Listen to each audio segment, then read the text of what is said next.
Welcome to Pbteck, and in this video I'm going to give you Startimes Ghana customer care number. So the number will be on your screen shortly, but for you to check it from the menu, all you got to do is to pick up your Startimes remote and press on the menu button, which is the M button on your remote, and from the menu page look through the list and then put it on self-service and then press OK on it. On the self-service page, you come down to the contact us and then you press OK on it.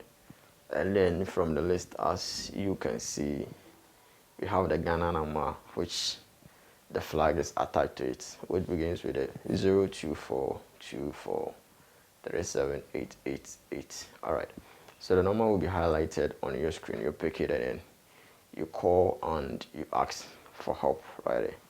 So that's it. If you find this video helpful and you're new here, all you got to do is subscribe, hit the bell icon, and come back for more.